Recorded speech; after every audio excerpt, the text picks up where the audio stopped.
G'day guys and welcome back to the channel. Today I'll be doing my tips for round 4 of the season, and we've finished up round 3 and thank goodness the buys are done and dusted, back to BAU. But I'll tell you what, it's looking pretty alright at the top, and I'm in very unfamiliar territory, as some of you long-time watchers or listeners would know. I'm normally down probably the middle to bottom bracket area. Very, very early days, of course. But I would rather be. I'd rather not be close to the bottom. I've been there a fair bit. So let's have a quick look at last week before we get stuck into round 4.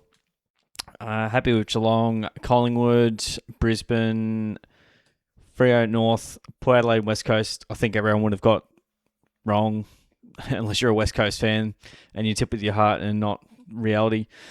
Melbourne and Carlton probably also 50-50 split, but the second half prediction came through with the goods as expected. So yeah, it's nice when it goes that way. I'll also have to highlight this one as well. Got the margin absolutely spot on, so yeah, got to pump the tyres up every now and again. Went the Cats by 8 points and absolutely on the money.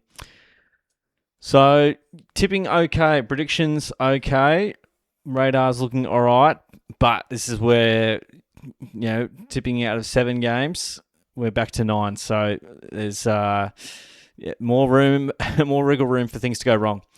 But anyway, we'll see how we go. All right, well, let's have a look. First game up, we've got Brisbane hosting the Pies. This one will be at the Gabba on Thursday night, first game of the round. Brisbane, I think, had a good win over the Saints. It was about 33 points in the end. Saints kept close with them for a while, but wasn't quite to be. And Collingwood, a pretty comprehensive win over the Giants. I think it was about 7 or so goals in the end, I'm pretty sure. Giants were pretty inaccurate. Pies were all over him and, got him on toast. So, the grand final rematch of 2023, almost recently, the 2025 preliminary final revisited. So, it should be good. I'm going to be leaning towards the Lions, though. Home deck, they're pretty hard to beat there. Pies go all right. They travel probably as good as anyone. But, obviously with a few injuries out and about, I think Darcy Moore's a pretty big one. Pendlebury also...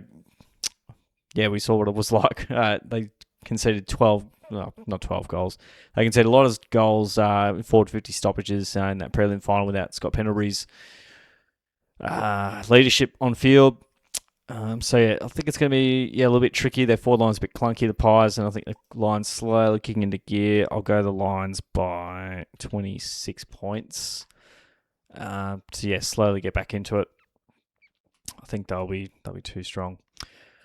All right, Good Friday, we've got a double header. We've got the game on early in the day, the Good Friday appeal match, which is a fantastic initiative. Get along if you can, if you're a North fan or Carlton fan.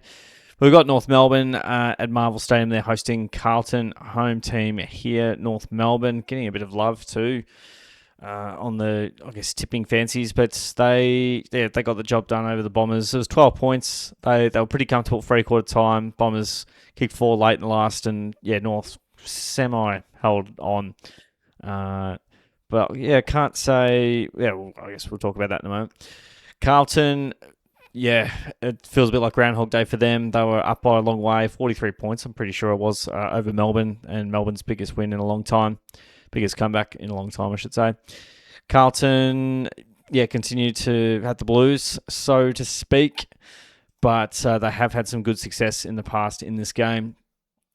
I'm trying to think if there's any crazy notable injuries, but I guess from a North Melbourne perspective, Tristan Cherry out's probably going to hurt a bit, so don't know how they normally go without him, but they don't normally win a lot of games anyway. I'm going to go the Blues and my reasoning here, I don't think North have been amazing in second halves either. I might be just going off one game here, or at least 2 in a row. They weren't very good against the Eagles in that second half. They got ran over the top of. Bombers sort of charged them all the way to the end. So there's a couple of examples there. I feel like Carlton have played slightly better opposition, albeit they've still, not quite got the job done as well as they would like in the second half. But yeah, I think it's such a massive game. They just have to get the job done and find a way to win. North are in a similar boat, like they have to be winning these games. Teams that are semi around them. So I just think Carlton's better footy has been against better teams, and like North Melbourne, seeing some of the replays of just how easy the Bombers made it for them. I don't think Carlton will afford those luxuries. So I'll go Carlton just. Then we go to Adelaide Oval. We've got Adelaide, who are hosting Fremantle. The Crows went down on the Cats by 8 points down the highway with a fair few players out, has to be said. So it was a pretty good effort, it has to be said. And then Fremantle, defensive beasts they were. Just could not get it past them. Then Fremantle, how are they tracking? They got a decent win over the Tigers, about 10 goals in the end. That could have been a lot more had they kicked straighter, but it was pretty ordinary conditions.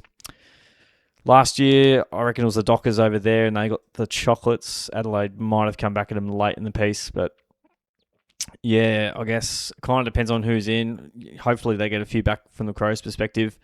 Jordan Dawson back would be good, but I'm not sure on his injury status. All I know is he didn't play in Geelong. And get a few players back. Butts out down back will hurt, but I will go the Crows at home. For how good of a team they are, I can't see them going 0-2 at home in the first 4 rounds. I have seen stranger things though. Not the show, but anyway. We move on to the Tigers and Port Adelaide. This is quite interesting as well from the pundits here. So Richmond, they, again, competitive for portions of the match, but not probably not for long enough against the Dockers. As mentioned, went down by 10 goals. And then Port Adelaide, they were disappointing in the end. They started off really well against West Coast, but West Coast, almost a famous victory at the Adelaide Oval. Wow. If this was at Adelaide Oval, I'd be relatively confident Port Adelaide, but something tells me Richmond. They've played some good footy, albeit they've lost 3 games. They've had some good halves, and look at the MCG. I'm just not really confident what Port can deliver. I was really sure that they would beat the Eagles, and MCG, young side, semi-rebuilding, I'm going to go Richmond. I don't know why. It might come back to bite me, but I don't want this graph to fool me either. I try and don't look at the numbers. I just try and look at who I'm going to back in. But something tells me Richmond, MCG, they might be a chance. Would be a fair old upset by the numbers. All right, now we're going to go to Saturday night. We've got the Eagles hosting the Swans at Optus Stadium. West Coast, as just mentioned, won by 2 points in a pretty thrilling comeback over the Port Power. And Sydney back from the bye. What did they do before that? They played the Hawks. That one was at the MCG. I think it was about 20 points, or about 17 points in the end. My math is correct. And they, I think, traditionally play pretty well at Optus. And no, all due respect to the Eagles, they've had a pretty rough run over the last few years. Happy to go Sydney. They've got some pretty good talent. I'm sure Eagles will push them for portions of the match. And no doubt, I don't think it'll be a blowout by any stretch. Sunday games. 2 games on the Sunday, at the very least, with a bit more to come after that. I said there was no more buys, and there is. I can't believe it. I thought they were done. My God. All right, well, that's something. Anywho, we got Melbourne, and they are hosting Gold Coast. MCG, the D's, ultra comeback, 43 points down. It was a 66-point turnaround or something like that, if my calculations are on point. Gold Coast had the rest, had the bye. They'll be fresh, hungry. Another game at the MCG for them, so they'll enjoy the travel. Happy to go Gold Coast here. I'm thinking Melbourne will have some good patches throughout the game. I just expect Gold Coast to be able to run out the 4 quarters with the side that they've got and with the system Dimmer's got going with them. All right, Saturday night. Essendon's involved, but it'll be Marvel Stadium, and we've got the Dogs and the Bombers under the lid. Doggies are looking red hot, massive percentage. Not quite as massive as Gold Coast percentage, but hey, we'll see how that all pans out after. Give them a few more weeks. The Doggies, they might have had the bye. I think they did have the bye. Bombers need a bye. They might have already had one. I don't know. But anyway, they had the bye by not playing opening round. Let me confirm. Yes, they did not play opening round. Dogs. Last game of the round. This is interesting. All right. Yeah, the numbers are very interesting here. So MCG, we've got Hawthorn and Geelong. Easter Monday clash. What a game. What a game it normally is, and what a game we expect it to be. Hawthorn had the bye. Geelong, a nice win over the Crows by 8 points. Played some good footy, just couldn't get on the board. I reckon Geelong had about 50 shots on goal, but only got not many in. No Paddy Dangerfield, and we know what he did in the preliminary final, and we know he loves this occasion. And yeah, a bit of extra campaign for the Cats. A little bit of heartbreak on this ground in recent times. Geelong's record against Hawthorn in recent times would suggest they're pretty comfortable here. Well, I can't say comfortable, but would feel good going into it. I would say Geelong have won maybe 16 of the last 20 games against Hawthorn. That might be a stretch, but definitely lots of Easter Monday wins. Something just brewing with me here, thinking Hawthorn will win. And again, there's a bit of percentage going their way. I'm going to go the Hawks.